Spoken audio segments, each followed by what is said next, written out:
नमस्कार, आप देख रहे हैं डीपीके न्यूज़। आज हमारी जो टीम है डीपीके न्यूज़ की वो सीकर ज़िले की जो लोसल नगर पालिका है वहाँ पर पहुँची है।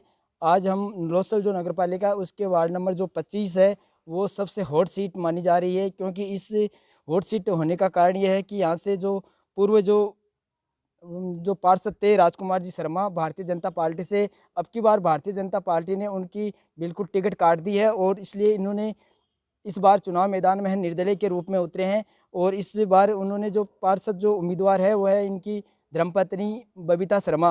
अपन राजकुमार जी से बात करते हैं कि वो निर्दलीय चुनाव क्यों लड़ रहे हैं और भारतीय जनता पार्टी उनकी टिकट क्यों काटी। इन सारी बातों को इसके साथ अपन जो विकास के मुद्दे हैं उन सब पर बात करते हैं। राजकुमार जी, सबसे पहले आपका डीपीके न्यूज़ में स्वागत है। बहुत बहुत धन्यवाद भाई साहब। बहुत बहुत धन्यवाद।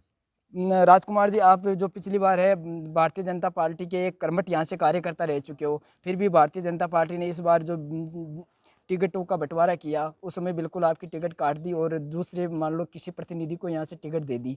तो इसके बारे में आपको कहाँ क्या ऐसा लग रहा है कि आपकी टिकट क्यों कटी? सबसे पहले तो क्या है, बड़ा एक दुख का विषय है। मैंने भारतीय जनता पार्टी के लिए पिछले 10 साल से सक्रियता से काम किया। न केवल सक्रिय राजनीति में रहते हुए, बल्कि मैंने संगठन की जिम्मेदारी भी 2 सालों तक यहाँ बखूबी निभाई।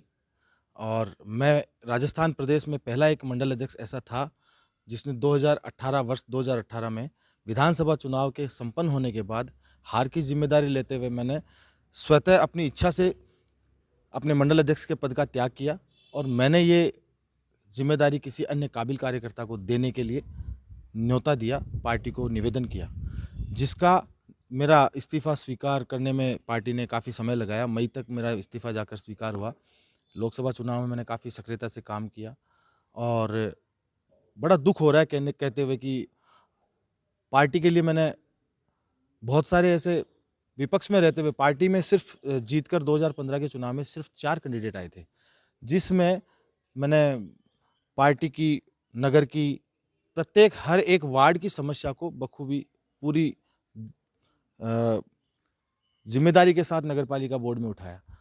लेकिन यहाँ के स्थानीय नेताओं की महत्वाकांक्षा के चलते, उनके निजी स्वार्थों के चलते, चूँकि ये Bharatiya Janata party cadre based party है, तो जो आगे से आला कमान ने जो निर्देश दिए थे, जो आदेश दिए थे कि भई जो कार्यकर्ता है पार्टी का उसी को, समर्पित कार्यकर्ता को टिकट दें। लेकिन बड़ा खेद है कि यहाँ निजी अपने स्वार्थों के चलते लोकल नेताओं ने मेरे साथ धोखा किया, मुझे भ्रम में रखा। मैंने पार्टी के लिए और मैंने नगर की समस्याओं के लिए कई बार नगर पालिका में अपनी बात बहुत ही मजबूती से रखी, जिसके चलते मुझे कई बार झूठे मुकदमों में भी फँसाया गया। पिछले साल 2019 में मुझे राजकार्य में बाधा, मारपीट का झूठा मुकदमा मेरे पर दर्ज कराया गया और नगर पालिका की अब की बार जो चेयरमैन की सीट थी, वो जनरल महिला होने की वजह से सबसे पहला रीज़न ये था कि अगर राजकुमार या राजकुमार के परिवार से या राजकुमार का कोई प्रतिनिधि जीत कर आता है, मैंने नगर की समस्या और नगर के लोगों से इतना बढ़िया जुड़ाव पार्टी के कार्यकर्ताओं से रखा कि उनको डर ये था कि कहीं न कहीं कोई कार्यकर्ता या नगर के लोग, चूँकि जनरल महिला सीट है, तो कहीं ये ना कह दें कि जनरल महिला है तो किसी जनरल महिला का भी दावा होता है, आवेद आप इनके बारे में भी सोचिए। तो उन्होंने अपनी सिर्फ़ और सिर्फ़ अपनी सीट बचाए रखने के लिए मेरे साथ, मुझे धोखे में रखकर मेरे साथ ये अन्याय किया।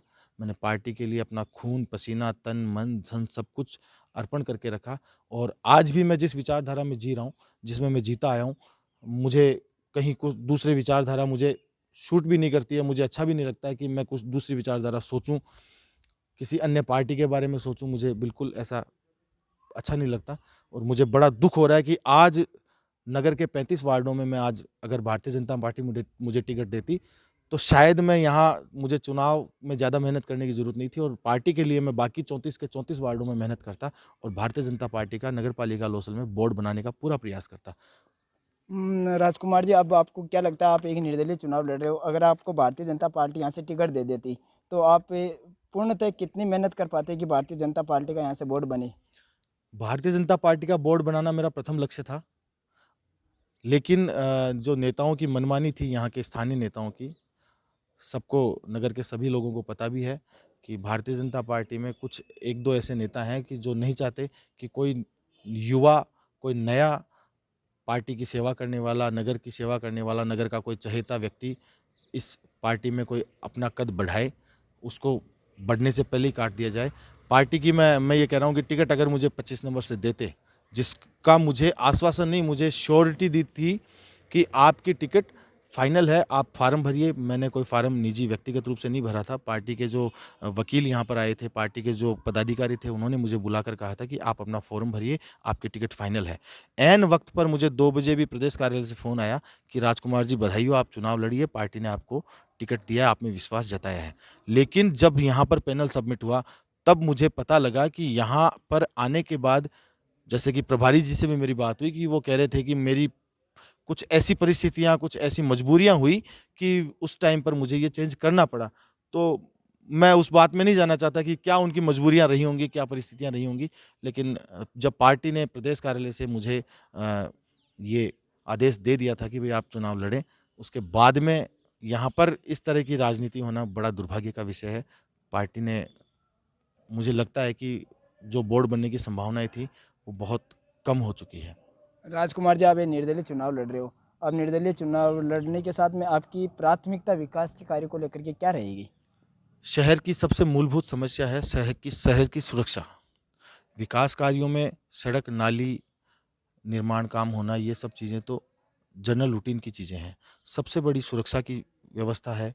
सबसे बड़ी समस्या आज बस स्टैंड पर हम देखते हैं, तो इतना अतिक्रमण और इतनी ये जो पार्किंग की समस्या है, पूरा बस स्टैंड से बाज़ार में आना बहुत मुश्किल काम हो गया है। और जनरली अब शहर के लोग तो आदी हो चुके हैं कि बाईपास आना-जाना उन्होंने शुरू कर दिया है। लेकिन जिसको कोई बाहर से कहीं कोई खरीदारी करने के लिए कोई व्यक्ति आ रहा है, तो वो बस स्टैंड से अगर शहर में पहुँचेगा तो उसको काफ़ी समस्याएँ, दिक्कतों का सामना करना पड़ता है। तो मोस्टली जैसे शहर में एक प्रॉपर पार्किंग की व्यवस्था हो। आज बस स्टैंड पर पशुओं का और ये गाड़ियों का जमावड़ा रहता है, जिससे कोई साधन ईज़िली नहीं निकल सकते। तो एक उचित स्थान पर उचित, अच्छा, सुंदर बस स्टैंड हो और पूरा शहर सीसीटीवी कैमरों से पूरा लैस हो, ताकि शहर की सुरक्षा की गारंटी हो। आज इतनी माताएँ, बहनें, महिला कॉलेज अपने लोसल में है, कॉलेज अपने यहाँ स्थापित हो चुकी है, तो हर प्रकार की, किसी प्रकार की आपराधिक घटना घटित ना हो, सुरक्षा के दृष्टि से ये सीसीटीवी कैमरा है। बाकी शहर में आजकल पानी की समस्या खूब चल रही है, तो उसके लिए प्रॉपर ट्यूबवेल है शहर में खूब है, लेकिन उनकी प्रॉपर मैनेजमेंट के चलते उनकी सप्लाई प्रॉपर नहीं हो पा रही, तो उनके लिए टंकी का निर्माण कराना है, उनकी सप्लाई प्रॉपर करवाना है, लाइन बिछवाना है। और सड़क, नाली, सफाई, रोशनी, ये सब तो जनरली नगरपालिका के मुद्दे हैं ही। इनके अलावा शहर के प्रत्येक वार्ड में वहाँ के लोकल एक समिति वहाँ के नागरिकों की हो, जिनकी सहभागिता नगरपालिका बोर्ड में नगरपालिका के चुने हुए प्रतिनिधियों के साथ हो। उनका कोलैबोरेशन, उनका कम्युनिकेशन आपस में बना रहे कि शहर में, वार्ड में हमारे ये डिमांड है, हमें ये प्रायोरिटी में ये काम पहले करना चाहिए, ताकि वो उनका प्रतिनिधि जाकर नगरपालिका में उनकी बात बहुत ही मजबूती से रख सके। तो प्रत्येक वार्ड में एक वार्ड की विकास समिति शहर के आम लोगों की भागीदारी को साथ में लेते हुए हो, ऐसा मेरा मानना है। राजकुमार जी, जब आपकी भारतीय जनता पार्टी ने टिकट काट दी यहाँ से, आपको 25 नंबर वार्ड है वहाँ से टिकट नहीं मिली, उसके बाद में आपको निर्दलीय चुनाव के लिए किसने प्रेरित किया? कि आपके समर्थकों ने आपको आकर के इसके लिए न्योता दिया कि आप हकीकत में आप एक अच्छे हमारे उम्मीदवार हो, आप एक निर्दलीय चुनाव लड़िए? मैं बताऊँ आपको कि ये घटना जब घटित हुई थी, जब ये पैनल सबमिट हुआ था, तो उस समय करीब-करीब पौने 3 बजे का समय था। और पार्टी में मंडल अध्यक्ष रहते हुए और सक्रिय कार्यकर्ता रहते हुए मैंने पार्टी के प्रत्येक कार्यकर्ता को अपने दिल से लगा कर रखा। भावनात्मक जुड़ाव जो पार्टी के कार्यकर्ताओं से और जनता से मेरा था, वो उसका परिणाम ये था कि मैं जब नगर पालिका से निकलकर अपने घर तक पहुँचा, करीब-करीब 15 से 20 मिनट का समय लगा। इतनी देर में मेरे घर पर करीब कम से कम 500 कार्यकर्ताओं और नगरवासियों का जमावड़ा मेरे घर पर आगे तैयार मिला, और उन्होंने ये बड़ा दुःख जताया कि ये आपके साथ बड़ा अन्याय हुआ है। एक कार्यकर्ता की हत्या हुई है, राजनीतिक हत्या षड्यंत्र के तहत की गई है। तो उन्होंने काफ़ी अपनी पीड़ा व्यक्त करी और मुझे प्रेरित किया कि आपने अगर काम किया है, आपने अगर कार्यकर्ताओं की सुनी है, आपने अगर नगर की समस्याओं को सही ढंग से रखा है, आपने मजबूती से रखा है, ये हमें विश्वास है, आप निर्दलीय चुनाव लड़ें। मुझे उन कार्यकर्ताओं ने, नगर के वासियों ने मुझे सपोर्ट किया, मुझे प्रेरित किया कि कहीं डरना नहीं है, डटकर संघर्ष करना है, घबराना नहीं है। परिणाम जो भी हो, अच्छा कर्म करेंगे। मैंने पार्टी की भी सेवा करी है, तो नगर की भी सेवा करी है।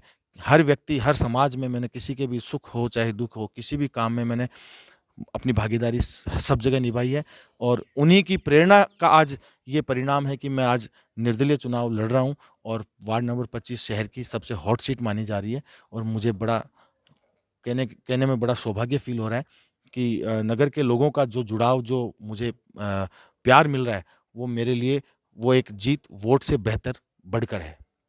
आप राजनीतिक से में काफ़ी समय से जुड़े हुए हो और केंद्र व राज्य सरकार से अनेक प्रकार की योजनाएं आती है, वो योजनाएं धरातल पे पूर्णतः लागू नहीं हो पाती। तो राजकुमार जी, आपको कहाँ तक लगता है कि उन योजनाओं में कुछ न कुछ कमी होने के कारण वो धरातल पे लागू नहीं हो पा रही?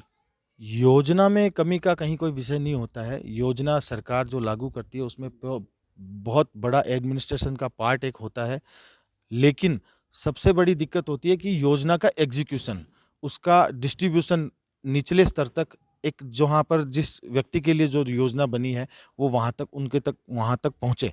तो जो एग्जीक्यूशन का काम है, जो मैनेजमेंट का पार्ट है, वो अलग-अलग भिन्न-भिन्न प्रदेशों में अलग-अलग भिन्न-भिन्न सरकारें होने की वजह से और प्रॉपर मैनेजमेंट, प्रॉपर कमांड ना होने की वजह से, अच्छा कुशल नेतृत्व जहाँ नहीं होता है, वहाँ वो योजना प्रॉपर नहीं पहुँच पाती। ये एक बहुत बड़ा विषय है कि सरकार की, केंद्र सरकार हो चाहे राज्य सरकार हो, उनकी योजनाएँ जो वंचित जिन लोगों के लिए बनाई जाती है, वहाँ तक नहीं पहुँच पाती। इसका कुशल प्रबंधन का इंतज़ाम भी हमें नगर पालिका बोर्ड में पहुँचकर करना चाहिए। राजकुमार जी, आप यहाँ से वार्ड नंबर 25 से आपकी मिसेज है, वो चुनाव लड़ रही है, धर्मपत्नी चुनाव लड़ रही है। आप वो महिला है, महिला होने के नाते आप अपने वार्ड में ऐसी क्या योजनाएँ लाओगे जो कि यहाँ की महिलाओं को सक्षम पूरी योजनाएँ प्राप्त हो सके? सबसे पहले तो महिलाओं के लिए महिला सुरक्षा का विषय है।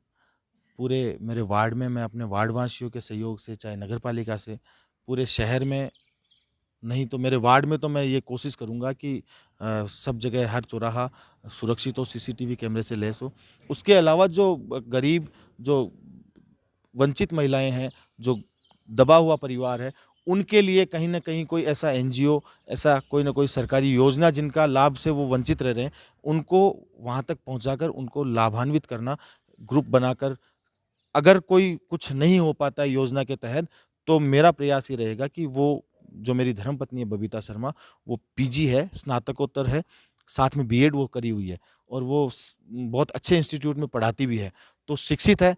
तो मुझे लगता है कि ये जो वार्ड की जो वंचित महिलाएँ हैं, उनका एक ग्रुप बनाकर उनके लिए कोई न कोई उनके जीविकाउपार्जन के लिए कोई न कोई रास्ता ऐसा निकालें, ताकि उनके लिए शहर में एक सम्मान से जीने के लिए, समाज में एक सम्मान से जीने का एक आधार बने। आपकी जो मिसेज है धर्मपत्नी, वो एक शिक्षित है, तो आप जो राजनीति में एक शिक्षा के क्षेत्र को कहाँ तक विकास के कार्यों को लेकर जाओगे, जहाँ से अपनी यहाँ के वार्ड हो चाहे नगर पालिका हो, वहाँ से अलग से पहचान बने, सरकारी विद्यालयों की हो चाहे और अन्य विद्यालयों की हो? शिक्षा का महत्व जीवन में सबसे बड़ा है और शिक्षा के बिना व्यक्ति अधूरा है। कहते हैं कि जिसको शिक्षा नहीं है, जिसने पढ़ाई नहीं करी है, तो एक व्यावहारिक ज्ञान अलग होता है, लेकिन शिक्षा से आदमी इंसान की गिनती में आता है। बिना शिक्षा के पशु की प्रवृत्ति में गिना जाता है। शिक्षित महिला होने के साथ-साथ मैं आपको ये बता दूँ कि वो एक प्रैक्टिकल, बहुत डाउन टू अर्थ महिला है, जो घर में अपना घर का काम भी गृहिणी के रूप में अच्छा से करती है और शहर के विकास में पूर्णतया उसकी भागीदारी रहेगी और वाक् चातुर्य में मेरी धर्मपत्नी बबीता शर्मा, कहते हैं मेरे परिवार के सारे लोग, कि वो मुझसे भी ज़्यादा बेहतर है।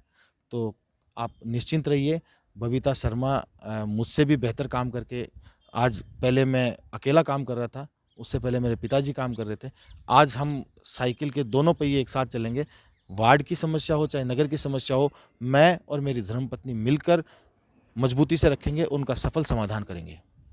अब अंत में आप अपने वार्ड के मतदाताओं को क्या अपील करना चाहते हो? अंत में मेरा निवेदन वार्ड और नगर के सभी लोगों से है, मैं आपका बालक हूँ, आपका सेवक हूँ। आप अपना सेवक चुनें, अपना बेटा चुनें, नेता नहीं। मैं कभी नेता बनकर, ना तो मैंने नेता बनकर जीने का कभी कोई ख्वाहिश रखी है, ना मैं रखता हूँ। मैं सबसे बड़ा विश्वास करता हूँ कि जो जनता से प्रेम और विश्वास, जो सम्मान मुझे मिल रहा है, मैं उसके लिए उनका बहुत ही बड़ा ऋणी आभारी हूँ और मैं निवेदन करता हूँ पूरे शहर की जनता से कि वास्तव में यदि मैंने आपके लिए कुछ किया है, आपको लगता है कि मुझे आगे जाना चाहिए राजनीति में और आपको लगता है कि मुझे आपकी सेवा में निरंतर लगा रहना चाहिए, मैं निश्चित रूप से आपकी सेवा में लगा रहूँगा। लेकिन अगर आपके दिल में थोड़ी-सी भी राजकुमार शर्मा के लिए जगह है, मैं आपको बता दूँ, राजकुमार शर्मा पूर्व पार्षद, पूर्व मंडल अध्यक्ष, ये पहचान एक लिमिटेड पीरियड के लिए मिलती है, 5 साल के लिए, अगले 5 साल के लिए। लेकिन मुझे मेरी जो पहचान मेरे पिताजी ने दी है राजू पानवाला के नाम से, वो मुझे आजीवन मिली है। तो मैं आपको कहना चाहता हूँ कि राजू पानवाला ने, मैं पार्षद, मंडल अध्यक्ष ये सब में विश्वास नहीं करता। अगर राजू पानवाला ने नगर की निस्वार्थ अपनी निष्ठा और ईमानदारी से सेवा करने का काम किया है, तो आप सभी नगरवासी, वार्ड नंबर 25 के सभी मतदाता, आप सभी नगरवासी मिलकर वार्ड नंबर 25 के प्रत्येक मतदाता को प्रेरित करें कि अगर मैंने आपकी सेवा करी है, मेरे सामने जो प्रत्याशी हैं, वो अपने आप में बहुत बड़ी शख्सियत है। मैं आपको कहना चाहता हूँ, वार्ड में जो पार्षद होता है, उनके लिए काम इतने कोई बड़े मिलते नहीं हैं। सफाई का, रोशनी का, कचरा उठवाना, कोई निजी समस्या होती है तो उनके रात में सुख-दुःख में जाना-आना, उनके दुःख में, सुख में भागीदार बनना, ये काम उस प्रत्याशी के ज़्यादा से ज़्यादा होते हैं। तो मैंने इस काम में कहीं अपनी तरफ से, अपनी निष्ठा से, ईमानदारी से करने का काम किया है। आप नगरवासियों से मेरा करबद्ध निवेदन है, ये जो छोटे काम हैं, वो बड़े लोग करवाने में सक्षम नहीं रहते। इन कामों के लिए आपका ये लाडला बेटा हमेशा तत्पर रहेगा।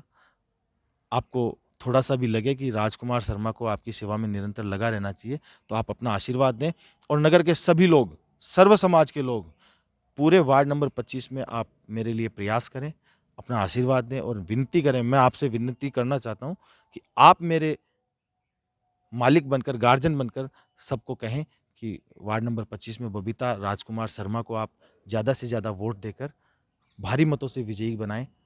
धन्यवाद। कैमरामैन मोहम्मद वकील के साथ डीपीके न्यूज़ से धनसुख।